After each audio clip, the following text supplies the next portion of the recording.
AI буюу хиймэл оюун ухаанаар ярилцмаар тэгээд яг судалж агаад таныг урьхаар болсон. Ингээд урилга хүлээж авсанд баярлалаа. Сайхан тусаж байна уу? Сайхан тусаж байна.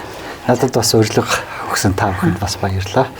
Энэ подкастт оролцож байгаад бас их баяртай байна. За баярлалаа.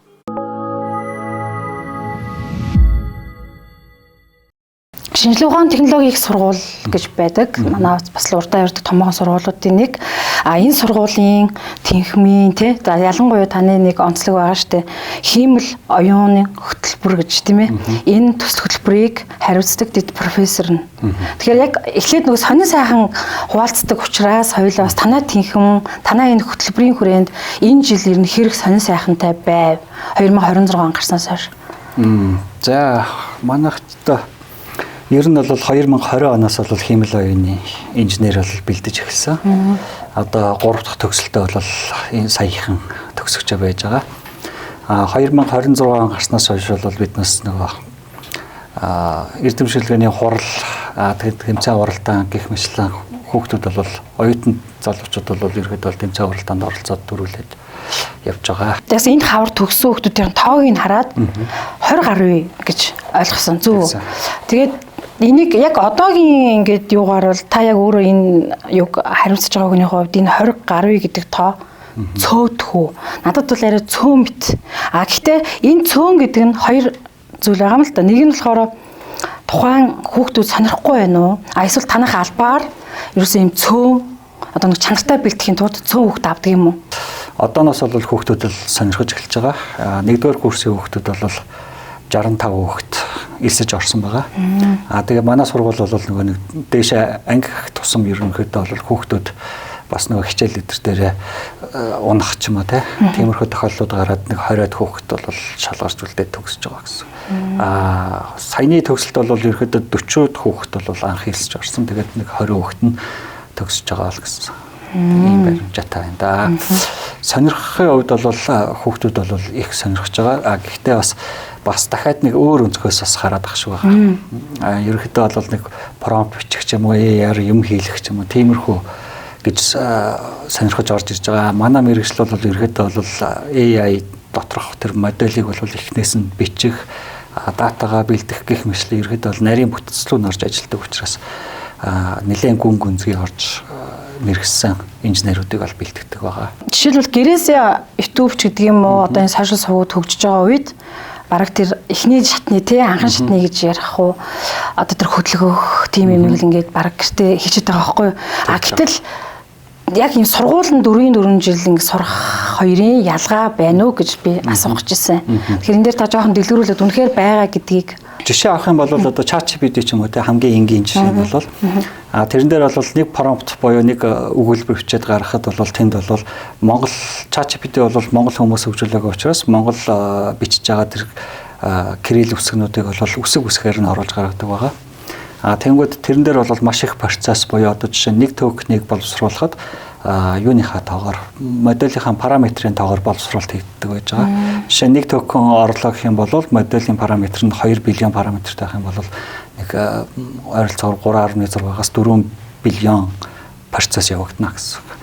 Тэрийг бол биднээс ингээд өөрсдөө хөгжүүлээд одоо жишээ нь ямар нэгэн байгууллага өөрсдийн гэсэн хиймэл оюунтай болъё гэх юм бол тэрэнд нь зориулсан өөрсдийнх нь датагаар нь сургах тэгээд жижигхэн хурдан энерги хэмнэлттэй гэх мэтлэн давуу талуудыг бол хийх боломжийг бол боломжтой оюутнуудыг бол төгсгөнө л гэж зорж байгаа. Одоо инженер бэлтгэн гэж байна шүү дээ. Мэргэжлийг сонгосноор ямар ашиг бүгдэлтэй юм бэ гэдгийг та нар хэлж өгөөч. За энэ хүү мэргэжлийг сонгосноор бол ерөөдөө бол Монгол шиг одоо жижигхэн хүн ам цогтой тэнгүүдээ газар нутаг ихтэй энэ улсад бол биднээс бол мөн энерги буюу нөөц тэгээд сэргээгдэх ч юм уу чидэр байж байна. Тэрнэн дээр бол биднээс өөрсдийн гэсэн агентууд ч юм уу роботууд эднүсийг хөгжүүлэхэд бол мөн боломжийг бий болгох зорилготой байгаа. Хүүхдүүд бол ингээд сонгож орж ирж байгаа хүүхдүүдэд бол гэж хэлэхэд ерөөдөө нэлээд их зүйл хийж сурахыг хичээх хэрэгтэй. Тэнгүүдээ бол сая хэлсэн ямар нэгэн моделийг бол өөрөө эхнээс нь бичээд За тэгээд эцсийн ямар нэгэн үр дүн гаргадаг. Гэхдээ тэр нь бол сайн байж болно, муу байж болно. Гэхдээ анхандаа бол муу байж байгаа, сүүлдээ сайжирч аваад ийм л зорилготой орж ирвэл зүгээр юм болов уу гэж бодож байна. Хөөе AI гэдэг нь зөвхөн одоо биднес текстэн дээр бодоод байгаа биш. Тэр чинь зураг байгаа, одоо бичлэг байна, тэгээ яриа байна. Тэгээд текстийг яриа болгох байна, яриаг таних байна гэх мэтлэн ирэхэд бол олон салбарт хөгжиж байгаа. Одоо сүүлийн үед бол агент руу ороод ерөөхдөө роботуудыг хөдөлгөх, орчинтойгоо танилцж ажиллах гэх мэтлэн шин зүйлс бол ороод ирчихэж байна. Тэгэхээр бол биднээс бол эрэлт хэрэгцээ бол байсаар байгаа. Ажлын байр нь ямар байдгийг. Одоо яг Монгол улсын хэмжээнд энэ чинь бас тийм манай яг салбар одоо яг манай улсын хэмжээнд би сайн хөгжөөгүй гэж ойлгоод байна. Зөв. Ажлын байр, цалин хангамж нь ямар гэдэм бол цалинг бол яг нарийн сайн мэддэг байна. Ажлын байр бол одоогоор бол манай төгсөгчд 3 ээлжийн төгсөгчд маань бол банкнуудад их ажиллаж байна. Тэгээ өөрөө операторуудад бас ажиллаж байна. Тэгээд бас уул уурхай хувийн жижиг компаниудад бас AI инженер, дата инженер гэх мэтлэн ажиллаж байна. Миний мэдхээр манай нэг оюутан бол одоо үхрийн фарм дээр бол бүх өгөгдлийг нь цуглуулж байгаа. Тэрийг автоматжуулах, өгөгдлийн анализ, шинжилгээ хийх, тэрэн дээр үр дүнтэй фармыг хөгжүүлэх гэсэн ийм судалгаа хийгээд тэр нь бол амжилттай болоо явж байгаа. Туршлага бол хамгийн сүүлийн жишээгээр бол мэдэгдэж байна. Хүлэмжийн аж ахуй гэл одоо өөртөө ногоогоо тарий гэл ингээл айгүйх ярьж штэ тий нарийн ногоо гэд.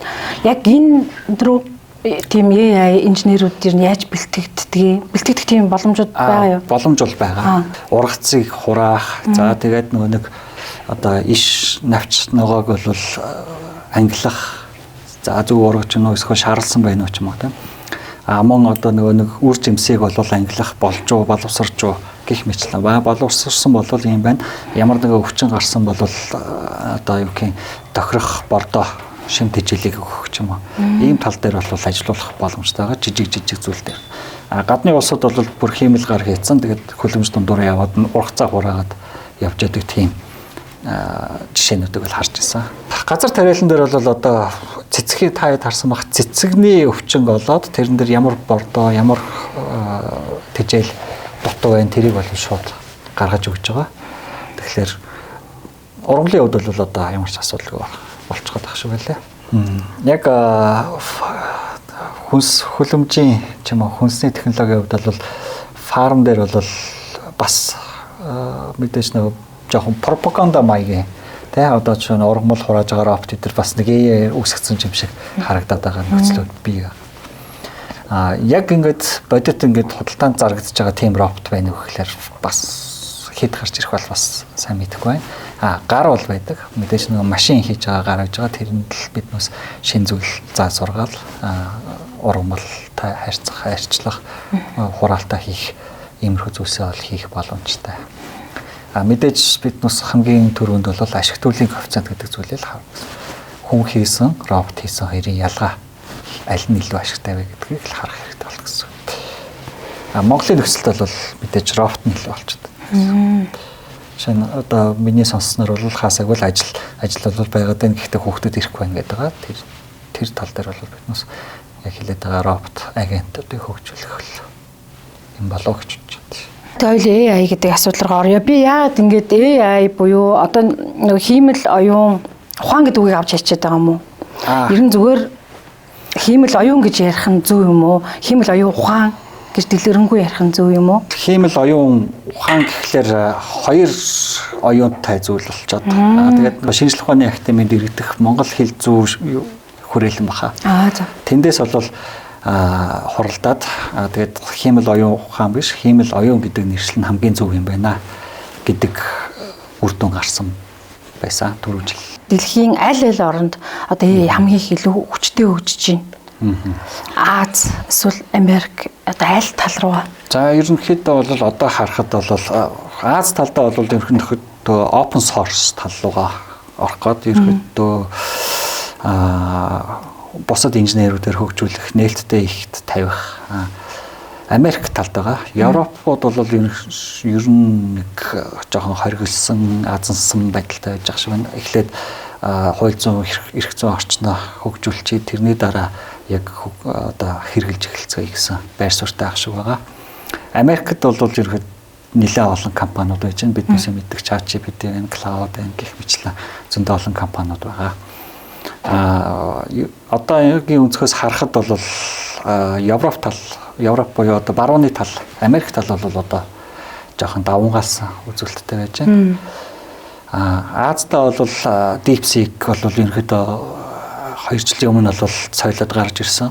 Боддог хиймэл оюуныг бол хийж гарч ирснээр бол тухайн үед бол барууны хиймэл оюунуудыг бол нэлээд эвгүй байдалд оруулсан байгаа. Японд бол ер нь хөгжүүлэхгүй байгаа. Яг одоо ChatGPT шиг тийм том дэг бол хөгжүүлэх. Гэхдээ агент робот тал руу илүү их барьж ажиллаж байна гэж би харж байгаа. Нэг өдрийн турш ChatGPT-гээс нэг өдрийн турш шүү дээ. 48 цаг биш, нэг өдөр хэрж 24 цаг хэлж байгаа зү тий.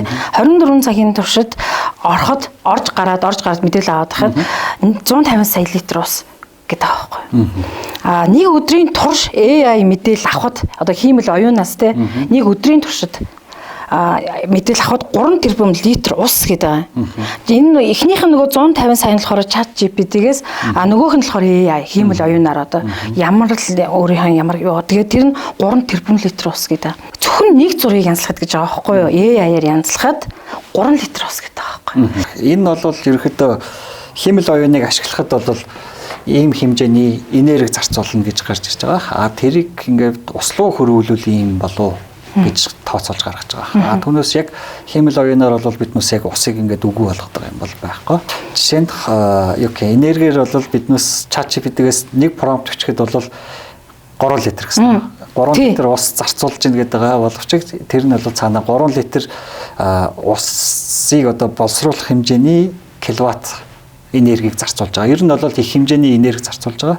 Тэр нь бол цаанаа ингээд одоо жишээ нь атомын цахилгаан станц ч юм уу нүүрсний цахилгаан станц дээр очих юм бол тэр энерги нь бол ерөөдөө ихвчлэн усан дээр очиж хөргөгдөж явж байгаа тэр систем маань тэрнлүүл хөрвүүлэгдэж байгаа болов гэж бодож байна. Одоо тэр чинь мэдээж ингээд юм ажиллаж байгаа шүү дээ. Тэгээд тэрийг ингээд хөргөхөд ийм саарл ус ашиглагч гэдэг юм уу тийм юм байдгүй ер нь. Судалгаанууд бол хийгдээд байгаа. За.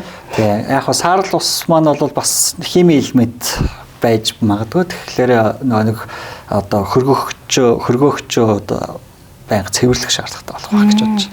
Дахиад арай нэг өөр судалгаа гарсан байгаа. Тэр нь бол сансарт хиймэл оюуны серверүүдийг байршуулъя гэсэн. Тийм шин санаа гараад байгаа. Тэгэхээр бол хөргөх шаардлагагүй болчихно гэсэн үг. Гол нь энерги их үсрийг хаанаас олох вэ гэдэг. Тэгэхээр нарны энергиэр ч юм уу юм нь бол байршуулах боломжтой гэж үзэж байгаа. Тэгээ манай сургуулийн жишээн дээр хаад бол биднээс бол яг одоо байгаа физикал сервер маань бол ус бол нэг ашиглахгүй байгаа гэсэн. Цаанаа бол энерги үүсгэхдээ ус зарцуулж байгаа тэрийг л ярьж байгаа хаа гэж бодож байна. Хүн төрөлхтөө өөрөө бүтээсэн зүйл тийм ээ. Гэтэл үүний нөгөө сөрөг талын та яг өөрөө юу гэж хардаг вэ? Яг хоо ирээдүйд талаас нь харах юм бол хиймэл оюун хөгжүүлж байгаа инженерүүд бол ерөөхдөө хоёр байр суурьтай байгаа. Нэг нь бол одоо бид нас хяналтаа алдлаа гэж байгаа. Тэгээд энийг одоо юу гэх юм? Одоо яг Европын жишгээр хууль эрх зүйн орчноо бүрдүүлчихэд тэгээд цааш нь явуулъя гэж байгаа. Нөгөө хүмүүс бол одоо шууд хөгжүүлъя гэдэг байр суурьтай байж байгаа. Ер нь миний өнцгөөс харахад бол аль аль нь ер нь зөв гэж бодож байна. Гэхдээ яг нэг талд нь гарч зогсох юм бол хөгжүүлсэн л зөв хэрэг гэж бодож байна. Алдаа гарахгүй болж ийн гэдэг юм яриа да. Тэгэхээр хүн өөрөө алдчихж яг өөрөө нэг өөр дээрээ алдчихж ойлгох юм байна л да. Тэгэхгүй нөгөө шууд ChatGPT-г асуучихлаа нөгөөх нь хамгийн сүүлийн мэдээллүүдийг өгöd байгаа учраас бүтээлч мөн алдаа гарах гэдэг ийм хоёр юмыг цэглэж байна гэд энэ дээр хүүхдүүд бол шууд нөгөө эхний өөрөө хийх гэдэг алхмыг алгасаад шууд хиймэл оюунаас асуугаад тэгээд тэрийг багштай үзүүлээд байгаа шүү. Тэр бол жоохон бороо гэж бодож байна. Эхлээ хийчихэд тэрэн дээр хаана алдаа гэж вэ? Энэ хиймэл оюун зөв бодож байна. Эсвэл бол өөртөө чаленж хийх хэрэгтэй. Ер нь зарим бодлогоодыг бол бас шууд 100% зөв бодно гэсэн юм байхгүй. Тэрэнд нь бас их хүүхдэд шууд 100% итгээд тэгээд гэрийн даалгавар өдрөө хийж байгаа. Тэр нь бас бороо гэж бодож байна. Хүн бол яг өөрөө хичээлдгээр алдаж байж тэр алдаан дээрээсээ суралцж явдаг. Тэнгүүд нөгөө хиймэл оюунаар хэлэхчээр багш буруу гэж байгаа. Гэхдээ хаана буруу байгааг нь бол хүүхд өөрөө олж мэдхэд жоохон хэцүү болоод эхэлнэ гэсэн. Нэг мэдхэд маш хол явцсан байна гэсэн. Хэрэглээний төвшөнд өнөөдөр ингээд сошиалын бүх орчинд те YouTube за ялангуяа энэ Face, Page эдгээр бол одоо хиймэл оюунаар хийсэн реклам зар сурталчилгаа сүүлийн үед бол айгүй хүчтэй хийгдэж байна л да. За яг одоо би өөрийнхөө зөвс ингээ харахаар нэг юм ижлэхэн дуу хоолойтой те. Тэгээд нэгэн хэвийн санагдаад байна. Та яг тийм рекламууд хийж одоо харсан уу? Тэг үнэлэмж нь бол өөр идэм билээ. Одоо жишээлбэл хамгийн багадаа гэхэд нэг 150 мянга 200 мянга сонирхож үзсэн байхгүй юу? А тэгээ яг нөгөө яг маш сайн одоо тийм баатрийн те 30 утастай ингээ аюух ажиллагаа орсноор хийхэд 1 минутанд сая 500 ч гэдэг юм уу. Ингээд үнэлгээнүүд нь гарцсан байт юм билээ. Тэгээд дуу хоолойны тэр юу нь яг нэг эрэгтэй яг ижлэхэн дугаараа эмэгтэй яг ижлэхэн. Зөв эдгээр дээр яг энэ хийсэл тал дээр AI ер нь модон буюу одоо нэг хэмнэлийн гэдэг нь emotion байхгүй болоод тэг сонсгож байгаа. Тэрэн дээр бол яг emotionтай хоолой эдрийг бол гаргацсан Монголд нэг систем байгаа. Гадны Америк ч юм уу, Европ ч юм уу тэг хятадууд бол бүгд ализээ хийцэн байгаа. Бүр миний нэг 30 секундын хоолойг аваад намайг юу ч яриулж болдог тийм хэмэл оюунууд бол төлбөртэй хэмэл оюунууд бол байж байгаа. Бас тэрэнд хамаагүй итгэж болохгүй. Тэгэхээр аюултай гэсэн. Монголда бол хуультай тийм болохоор тэр хуулиар дагаж ажиллах хэрэгтэй гэсэн санаа. Бичлэгний хувьд бол угаасаа хэмэл оюун бас харахад угаасаа шууд хэмэл оюунаар хийлгэсэн нь бол тодорхой байдаг. Тэрэн дээр бол бас л хэлж байгаа түрүүн нэг энергийн юу байсан. Нэг үгэл буруу хийчих юм бол буруу бичлэг гарч ирнэ. Тэгэхээр бол маш их энерги одоо юу гэх юм үргүү зарцуулж байна л гэсэн үг. Тийм болохоор нэлээд мэрэгсэн ч юм уу нэлээд туршлагатай байж бичиж байгаа тексттэй алдаагүй зөв бичих юм бол илүү сайн үр дүн гарах байхаа гэж байна. Хиймэл оюун буюу AI-аар хийсэн дуу ойрт сонссон уу? Сүүлд нэг YouTube дээр нэг дуу их шиг байсан. Соноор хийсэн байсан бахаа. Гэхдээ яг нэрийг нь санахгүй байна. Дуу бол ер нь бол хиймэл оюунаар хийлгэсэн нь бол ойлгомжтой. Одоо яг түрүүний emotion эдэр дээр дууны өнгө эдэр дээр бол маш цэвэр гарч ирж байгаа. Тэрэн дээр бол угаасаа хүн одоо дуучин гэдэг чинь өөрийн гэсэн нэг тийм актон эдэр тэр нь байхгүй болохоор нэг юм өгүүлэгдээд дотоо санагтаад. Тийм үү. Дотоо санагдсан. Одоо бол гоё санагтаад. Одоо бүр нэг дуугаа хит ч удаа сонсоод байгаа. Тэгээд байгаа дуунууд байна. Бодит дуучдын нэг дууг сонсоод ахи сонсомооргүй тийм дуу байдаг байхгүй. Гэтэл AI-аар хийцэн хэрнээ. Тэр чи одоо яг хүн биш шүү дээ. Тэгсэн хэрэг дахин сонсоод тэгээд тэр нуглаа маш гоё. Тэгээд тэр нөгөө одоо юу хин хөгжмийн найруулга гэх юм уу. Тэрийг аягүй гоё хийсэн. Өргөлтүүд маш гоё одоо байхгүй юу. Тэгээд дахин сонсоод байгаа тийм эдитэн дөө байна л да. Тийм. Яг хоо AI-аар одоо биднес ямар нэг зүйл хийх юм бол тэр маань болохоор биднес маш их хэмжээний дата өгч сургаж байгаа. Тэнгүүд одоо биднес төвөн ч юм уу те өргөлт одоо жанр ч юм уу те рок pop ч юм уу те тэднүүсийг өгөөд энэ тэддэг секунд дээр энийг өргөөрэй ингээрэй тэгээрэй үгээ энэ үгэн дээр илүү акцент өгөөрэй гэх мэтлээ өгч болно. Тэгэх юм бол таны хүсэж байгаа шиг бүр гоё доонод бол гарах боломжтой. Тэднүүс нь бол нэлээд төлбөртэй байгаа гэж бодож байна. Зарим нь бүр хошид дуулж байгаа эрэгтэй эмэгтэй. Тэгээд тэр нь аюу гоё.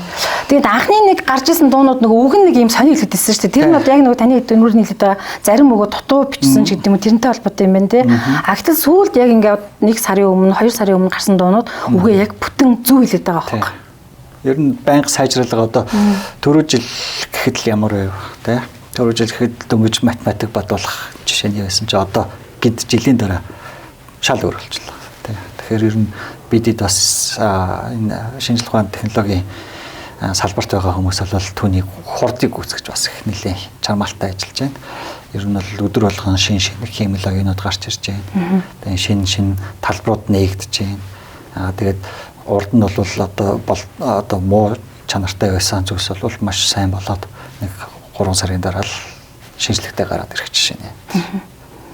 Тэгэхээр энэ нөгөө хөгжилтэйгээ холбоод одоо энэ дэлхий дээр AI-ийн хөгжилт манайх ингээд жоохон хоцрох гээд байхын тулд хоцрохгүй байхын тулд заавал нэг юм тусгай одоо шинжлэх ухааны технологийн сургуульд ингээд найдахгүйгээр улсаас ч гэдэг юм уу нэг юм дэмжлэг эсвэл энэ болсон хүчний хувьд тутмагч гэдэг юм танд нэг юм дотроо бодож өгдөг зүйл байдаг уу? Багш нар цөөхөн ч гэдэг юм уу? Болсон хүчнүүд жилээс жилд нэмээр байгаа. Ийм асуудлууд дээр. Манай шүтээс бол ер нь бас нэг Азийн ранка гаргах гэдэг бас өнөөдрийн байдлаар бол ажиллаж байна. Тэрэн дээр давхар химэл оюуны стратеги гэдэг ерөнхийдөө сүүлийн 2 жил яригдж байна. За тэрэн дээр стратеги дээр бол одоо энэ химэл оюуныг дэмжих, бодлогоор төрөөс бодлогоор дэмжих гэх мэтлэн зүйлсийг бол нэлээд түлхүү яригдж байгаа.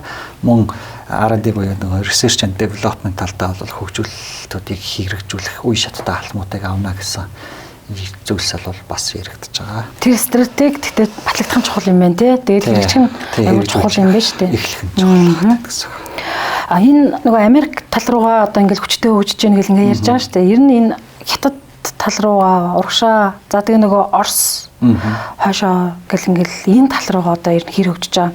Яг эднэр бас бодлогоор ингэж хөгжүүлдэг үү? Үндэсний бодлогоор Хятад бол өөрийн гэсэн нэг химэл оюун байгаа. Тийм яг одоо юу гэх улсын засгийн газар гэх юм уу? Миний мэдхийн нэг байгаа. Бос нь бол хувийн компаниуд байгаа. Тэднүүсээ бас бодлогоор дэмжиж байгаа юм шиг харагддаг. Оросд бол ер нь химэл оюун хөгжүүлэх жоохон одоо дайны байдалтай байгаа учраас жоохон хэцүү болцсон байгаа. Тийм.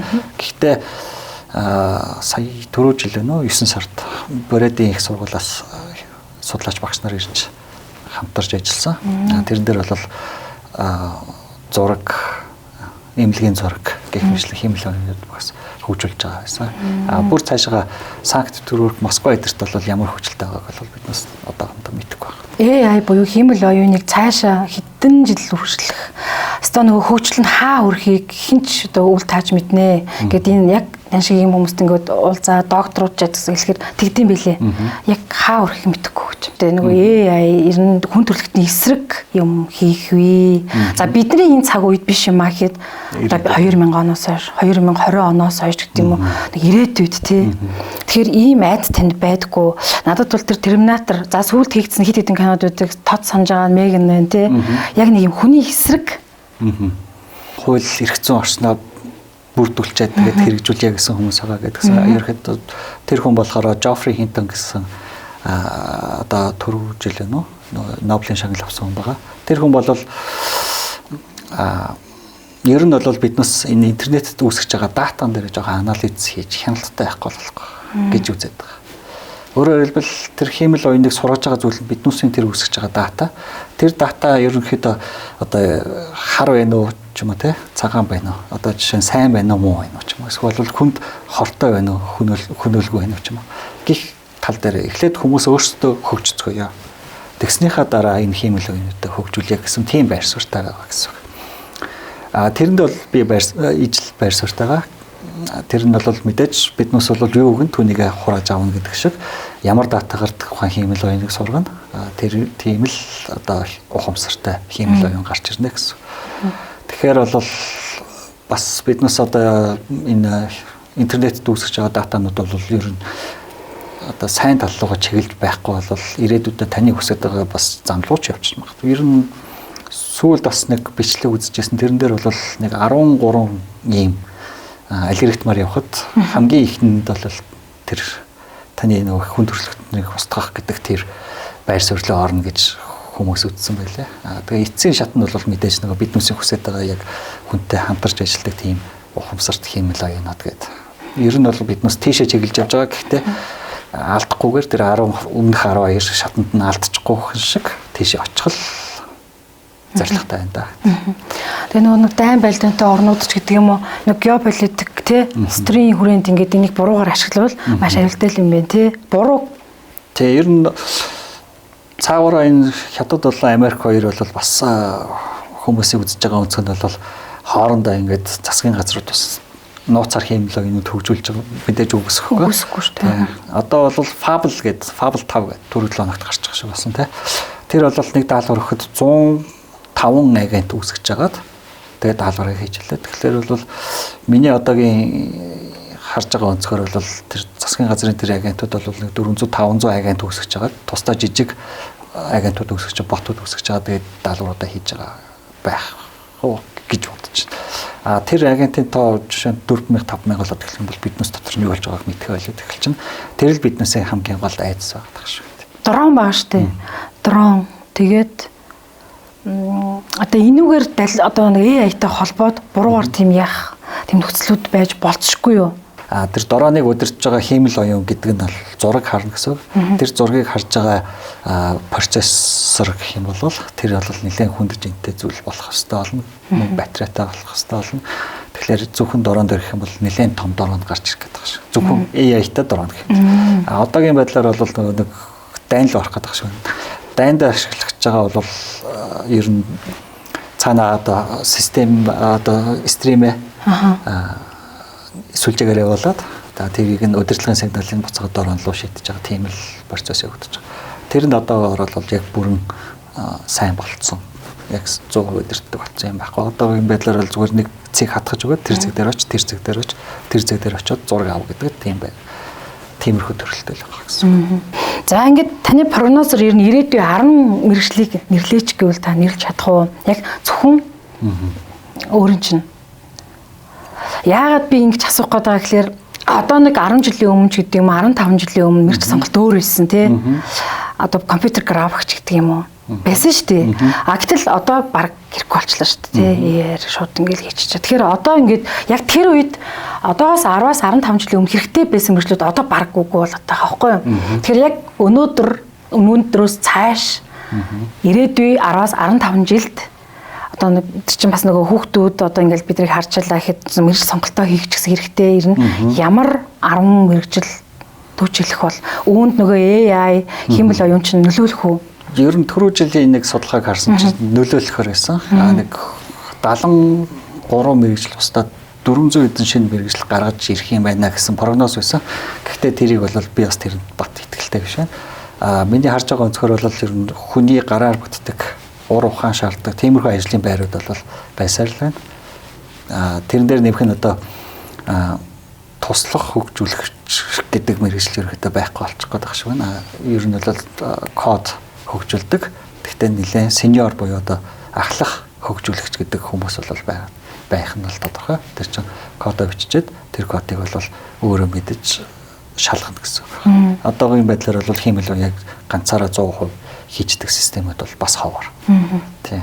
Тэгээд нэлээд сайн туршлагатай байж нэг веб хийх ч юм уу иймэрхүү болно гэсэн. Одоогийн хүмүүсийн хийлгээд байгаа веб өдр бол тухайн нөхцөл байдлыг нь бол ямар бүх нөхцөл байдлыг нь бодоод за тэгээд ийм байх юм бол ийм шугамар яваараа, ийм байх юм бол ийм шугамар яваараа гэдэг заагаад өгсөн байгаа учраас ер нь бол дажгүй вебуд бол гарч ирээд байгаа гэсэн. Биоинженер байх уу? Байна. Биоинженер байж байна. Цаашлаад програм хөгжүүлэгч бол мэдээж байж лээ. Тэгээд хиймэл оюуны инженерүүд нэмэгдэж гарч ирэх бах. Тэгээ роботик бас нэлээ хөгжих бах гэж бодож байна тий. Роботик инженерүүд жишээ нь Монголд бол роботик инженерүүд бол нэлээ хэрэгтэй байгаа. Тэгээ цаашлах юм бол мэдээж нөгөө багш тоогооч өдр бол байж лээ. Эмч бол мэдээж байна тий. Гэхдээ саяхан бас нэг тийм зүйл болсон шүү дээ. Нэг робот эмч эсвэл хийсэн. Тий. Тэрхтээ сонирхсан уу? Тэгэхээр эмчийн мэргэжил яг хөө тэр бол миний харж байгаа өнцгөр яг тэр роботоор бол бүх эмчнэрийг солино гэдэг бол өнөөдрийн өнцгөөс бол жоо өрөөсгөл гэж бодох шиг байна. Тэрэнд бол тусдаа лаборатори нэлээд том өөрчлөлтүүдийг эмнэлгээд хийж орж ирэх байх гэж бодож байна. Мэдээж нөгөө эмнэлгийн өрөөний стандартаас авахлаад шийдлүүд хийгдэнэ. Дээрээс нь бол нөгөө эмнэлгийн тоног төхөөрөмжүүд бол нэлээд өндөр өртөгтэй тоног төхөөрөмжүүд байх гэж бодож байна.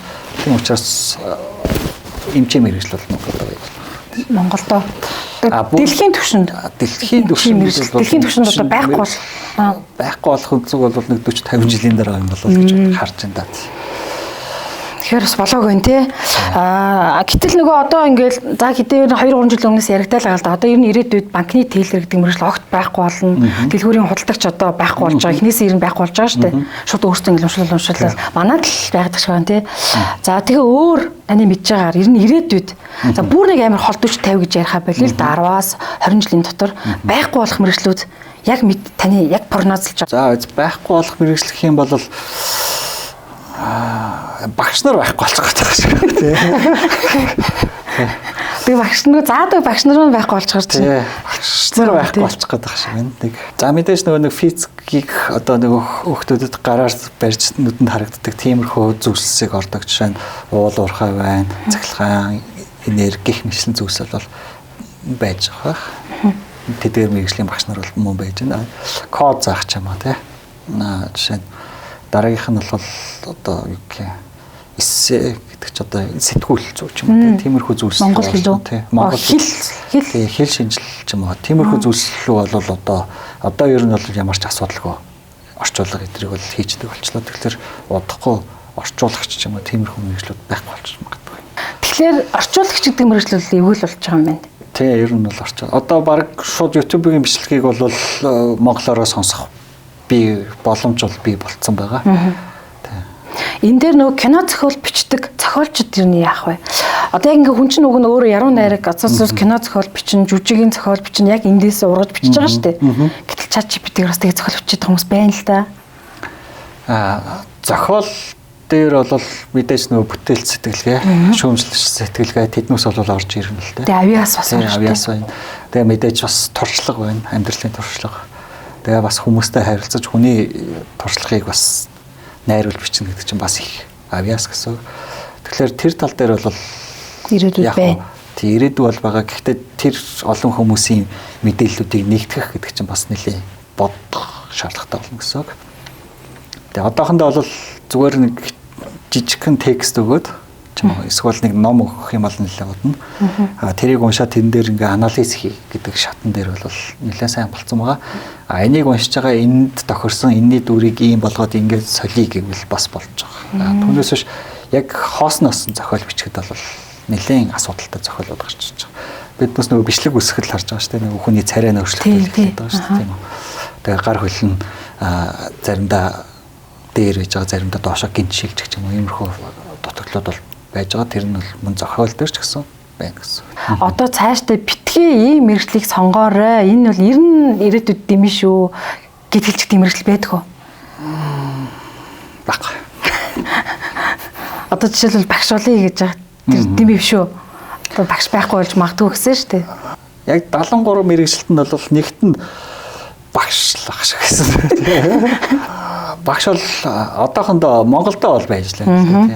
Түүнээс англи хэл дээр бол багшийн хэрэг одоо ингээл гадаад хэл талтаа тийм. Англитай их юм бол код мод бичгийг бол YouTube-ийн бичлэг үзэж байгаад. Гэхдээ бас туршлага тухайн нөгөө төрөний хэлсэнчлэн нөгөө багшд бол нэг 10 жил ч юм уу 20 жил заасан туршлага байгаа. Тэгэхээр тэр хүүхдийг хинбэ хувь хүнд тохируулж заах арга зүг өөрөө авч хэрэглээд тэгээд нэг байгаа төвчний л ерөөхдөө бол жоохон ахиулах шүү дээ багшийн одоо гол зорилго бол яг бүр байхгүй болно гэх юм бол нэг код бичдэг тий кодыг жоохон ингээд анхнаас нь бичээд ингээд нэг сеньор инженерүүд бол нэг кодыг ингээд арга хэсэг босгодог.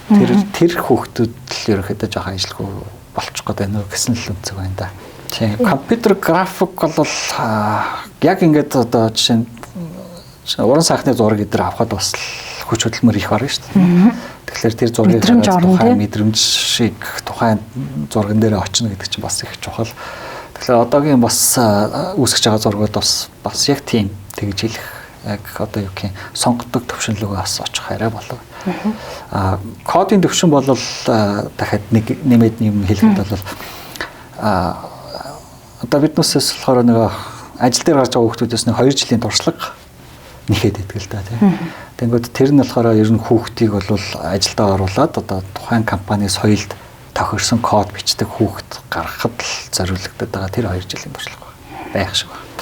Тэгэхээр бол манай сургууль дээр бол яг харилцагч одоо компаниудтайгаа ярилцаад ер нь танай компанид ямар одоо стандартаар код бичдэг хүүхдүүд байвал зүгээр ч юм уу. Иймэрхүү тал бол бас орж ажиллаж байгаа ер нь эргэх холбоотой байгаа гэсэн. Эдийн засагч бас байхгүй болно гэж үү? Эдийн засагч дээр бол одоо ингээд Fable дээр ч юм уу.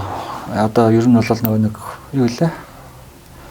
Худалдаа арилжаа хийгээд байдаг сайтууд ч юм. Тэн дээр бол тийм онлайн тэрэн дээр бол ер нь бол нэлээд агентуудтай болчиход байж байна. Ер нь нэлээд сайжирч байгаа шиг байлаа. Тэгэхээр удахгүй эдийн засагч гэхлээр ер нь тэр талуугаас бас ивгүй болж байгаа. Гэхдээ мэдээж тэр бүх мэдээллийг нь тухайн эдийн засгийг бодож боловсруулж байгаа хэмэл оюунда бүх мэдээллийг нь өгөх шаардлагатай байна гэсэн үг. Тэгэхээр нөгөө малын эмч бас байхгүй болчих тийм тохиолдол байх уу?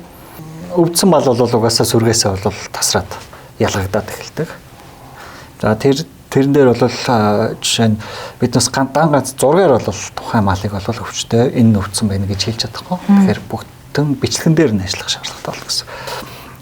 Энэ эмтний энэ эргэтэн нууцсан байна ч юм уу тийм учраас ийм тарай ч юм уу ийм учраас одоо ноос ийм болох юм байна ч юм уу иймэрхүү байдлаар бол прогноз хийж болно.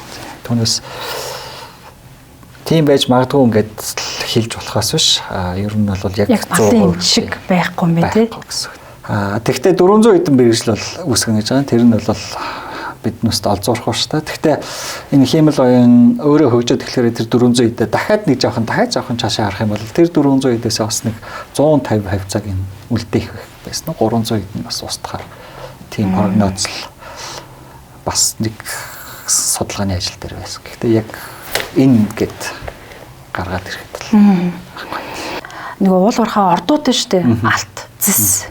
За тэгээд молибден өөр юу гэдэг те. Энэ одоо цайрт минералч гэдэг юм. Эдрийг ингээд ордуудын нөгөө доор одоо газар доор юу байгааг онцлох тодруулахад ChatGPT-гээс асуухаар тэд орчим байж болцсохгүй хэлж өгöd байгаа. Тэгэхээр тэр нь яг бодиттоор хэр үнэнд нийцэх вэ? Тэдгэрийг болохоор яг хиймэл оюунуудыг анх одоо юу гэх компаниуд гаргахтаа бенчмарк буюу одоо хяналтын сан гэж нэрлэж байгаа. Жишээ нь математик бодох юм бол жишээ нь хүн төрөлхтний 100 бодлого ч юм уу тий. Эсвэл олимпиадын 100 бодлого ч юм уу. Тэдгүүсээр шалгаж байгаа. Тэрэн дээр бол зурган дээр одоо жишээ нь яг хөрсний анализ хийх тий. Тэрэн дээр одоо жишээ нь шаргалдуу байх юм бол алт байж магадгүй ч юм уу тий. Тиймэрхүү хамгуудад дэвшүүлээд алт байх магадлал нь тэдэ хөвгээд 20% ч юм уу гэж гаргаж ирж байгаа. Гэхдээ тэр бол бас яг тийм шууд 100% гэхэд хэцүү. Hallucination гэж нэрлэж байгаа ерөөхдөө өөрийнхөө ярих ч юм уу тий. Яг одоо хүүхд бол нөгөө мэдгүй байж шууд хэлдэг шүү дээ. Яг тэр үзэгдлийг бол hallucination гэж нэрлэж байгаа. Тэгэхээр биднээс бол тэр зураг дээр анализ хийхдээ бол тухайн модулийнхаа бенчмарк буюу олон нийтэд зурган дээр ямар үзүүлэлт үзүүлсэн бэ гэдэг үзүүлэлтийг нь хараад ашиглавал бас яг за 20% гэж байгаа бол нөгөө дата сайт дээр 70% байсан. Тэгвэл 20%-ийн 70% ч юм уу тий. Тэрийг дээшээ доошоо нэмэх хасах гэж бодож бас зүгээр юм болов уу гэж. Нөгөө хүмүүс нэг өөрсдөө AI болгоод ирсэн шүү дээ. Бүр гэр бүлийнхэн зургийг хүртэл AI болгоол тэр чинь бүр нэг юм бүүм явсан шүү дээ. Бүх хүн л ингээл Facebook дээрх зурнуудаа ингээл AI болгоол хүүхдийн зургийг ч AI болгоол тий ингэдсэн. Энийг би нэг хүнээс юу гэж сонссон гэхлээр энэ үгэнд нэмий юм байгаа юм. Яагаад гэсэн чинь энүүгээр чинь дамжуулаад тухайн хувь хүний мэдээллийг авч байх болцсохгүй гэж хэлчихсэн. Тэгэхээр яг ийм зүйлс байх уу? Жишээ нь Facebook эдэр бол нэг конгресс эдэрт нэг хилцүүлэхт ороод сонсголт ороод байсан. Тэрэн дээр бол нөгөө датаг нь бол авч ашигладаг юм байна гэдэг дүгнэлт гарсан байсан баг гэж бодож байна. Ghibli ч юм уу те ChatGPT эдэр биднээс стайлаа хөрвүүлж байгаа бол тухайн дата буюу биднээсийн тэр нүүр царайны дата бол тухайн сервер дээр нь очиж байгаа гэсэн үг. Тэгэхээр сүүлийн үеийн нөгөө монгол хүний царай марай бол сайжраад байгаа нь бас тэрнтэй холбоотой байж магадгүй. Ер нь бол одоогийн өнцгөөс харахад бол дата хаана тэр AI бол хамгийн хурдан хамгийн сайн хөгжиж байна гэж харах гэдэг гэсэн үг. Садар самны сурталчлах тал дээр AI-г яаж хамгаалах ёстой вэ AI-аар? AI-аар бол одоо зурагтай холбоотой бүх загварууд бол ер нь яг бүтэн нөхцөн ч юм уу тиймэрхүү зураг садар самантай холбоотой тиймэрхүү зургуудыг бол шууд хязгаарлаж байгаа. Тэгэхээр асуудал байхаа гэж бодож байна. Одоо энэ хөтөлбөрийг ингээд хариуцж байгаа профессор хүний хувьд харахад одоо бидрээс илүү ингээл байнга судалж харж идэг лэлгүй дээ. Тэ одоо та бүхний ч мэрэгжил юм чинь. Тэгээ ингээ харж байхад гайхамшиг жишээнүүд байна уу? Сүүлийн үеийн хиймэл оюунууд бол миний юу хүсэж байгааг бол мэддэг болчиход байна. За энэ гутал авчих юмсан гэж бодож байгаа шууд гутлын зураг гараад ирэх жишээ нэ тий. Яг тэрийг бол одоо чат GPT дээр текстээр бас хийгээд өгч чинь. Та энийг асуух гэж байна. Энийг чинь бол ингэж шийдэх боломжтой шүү. Гэх мэтлээ. Одоо жишээ нь хувь хүний одоо аран шиг ойлгоод тэрэнд нь тохирсон хариу өгөх. Ийм л хамгийн одоо гайхмар санагдсан та тийм. Хоёулаа ярьслахын төгсгөл энэ AI хиймэл оюун тий ганцхан Монгол улсын түвшин дэлхийн глобал түвшиндөө маш их сонин гэж хэлэхэр зүйл байдгүй. Хиймэл оюунаар одоо жишээ нь эмнэлгийн салбар руу ороод хүний одоо хаана хизээ хор тавдартай болох ч юм а тий тэдгэрийг бол их сонин байдлаар гаргаж ирж байгаа. Жишээ нь цусны шинжилгээ дээр өгөөд жишээ нь одоо нэг удмын гэх юм те асуумжуудаа бөглөөд үзэхэд бол та одоо 60 настай одоо юу гэх юм хавдартай болно ч юм аа. Иймэрхүү туршилтуудыг бол туршиж үзсэн. Интернет гэдэг нийтэд түгээмэл тийм сангуудаас мэдээлэл авч байгаа. Тэгэхэд бол их сонин тэгээд гаргаж илээ. Тэр л хамгийн сонин байсан та. Ер нь бол манай болол одоо ийм байсан тийм ийм удмын өвчтэй манах. Тэгвэл одоо надад одоо жишээ зүрхний шигдээс болоход хэдэн нас хүртэл би одоо юу гэх юм анхаарал болгоомжтой явах байх юм уу тийм их асуултыг асуухад бол одоо интернет гэдэг дата сетний хариугаар шууд хэлж өгчсэн. Тэр гэсэн. За хаста сони юм байна тийм ээ. За ингээд бидний урилгыг хүлээж авсан жаргал сайхны оргил багштай баярлалаа. Одоо энэ олон цаашдаа одоо сая энэ жил чинь 20 гаруй хүүхд төслөө гэж дээ тий. Тэгээд эх жил одоо ингээл намар ахаад шинэ эсэлтэй аавн тий. Тэгээд тэр тоонууд нэмэгдээд Монголын AI буюу хиймэл оюун нөгөө төрөний тавиан хэлсэн шүү дээ муу сайнаараа биш дандаа сайнаар дата ингээ үсээд инженерүүд мундаг инженерүүдтэй болоод тий ингээд хөгжих дэлхийдээ хамт хөгжих болтугай гэж үсэн өрөө түүнд бас таны үүрэг оролцоо бас нэлээд байна гэдэгт итгэлтэй байна. Тэгээд би бас асуугаагүй тий энэ AI-тай холбоотой нэг ийм байгаа шүү гэд хэлчмээр зүйл байж болно шүү дээ. Тэгэхээр ярьсаахын төгсгөд бас танд асуултыг үлдээ. Монголд бол одоо яг хиймэл оюуны агентуудыг л ер нь маш их хурцтай хөгжүүлэх хэрэгтэй байна. Ингэснээр бол бид нүс жишээ нь операторыг тэ дуудлагын системийг автоматжуулах ч юм уу. Нөгөө төрөний хэлсэн үйлчлэгчийг автоматжуулах ч юм уу. Иймэрхүү зүйлсийг бол нөгөө Монгол хүн өнцөгтэй улс, газар нутаг томтой улс жишээ нь мод тарьдаг робот шанга хөдөө хөрөнгө мод тариал явж байдаг. Тэрэн дээр экосистемийг бүрдүүлсэн услахаа, арчилгаа бүх юм хийгээ явж байдаг. Иймэрхүү зүйлс бас хийчвэл зүгээр юм болов уу гэсэн тийм. Юутай таа. Хүүхдүүдэд бол юу гэж хэлэх вэ гэхээр хиймэл оюун ашиглаад тэрийг бүрэн 100% үнэн гэж бити явуулаарай л гэж хэлдэг. Одоогийн өнцгөөс харах юм бол агент нь бас зөвөр ашиглал их таатай байна. Бас буруугаар ашиглал бас их хор хөнөөлтэй байх шиг байна. Төрөний жишээ нь тороол байж байна, бүүл идэгч байж байна тийм. Энд нүсийг түрүүн хэлжсэн нөгөө нэг за ийм үед ийм замаар яваарай, ийм үед ийм замаар яваарай гэдэг бүх нөхцөлийг нь бичээд өгч гэсэн. Тэрийг л ерөнхийдөө агент гэж нэрлэдэг. Тэгэхээр заавал бодит биетэй гартай байх албагүй гэсэн. Тэгэхээр биднээс интернет орчинд ч гэсэн агентууд бол ажиллаж хийж болно гэсэн. Яг тэрэн дээр бол биднээс ингээд торол агент одоо хуучин бол нөгөө нэг баахан утас орж ирэл гээл хүмүүс ингээд лайк майк дараад байдаг байсан. Тэрийг авч үзээд байсан шүү дээ. Одоо ерөнхийдөө бол яг биднээс ч бодож сэтгэдэг тиймэрхүү. Гэхдээ мэдээж нөгөө нэг ганц нэг алдаанууд бол ажиглагдана л та. Тиймэрхүү тороолууд бол гарч ирэх хаа гэж байна. Нөгөө нэг Porsche онгоолго бол салхич орж ирнэ, агаарч орж ирнэ, ялаач орж ирнэ гэдэгтэй адилхан агентыг бас буруугаар хөгжүүлэх юм бол бас иймэрхүү аюултай байгаа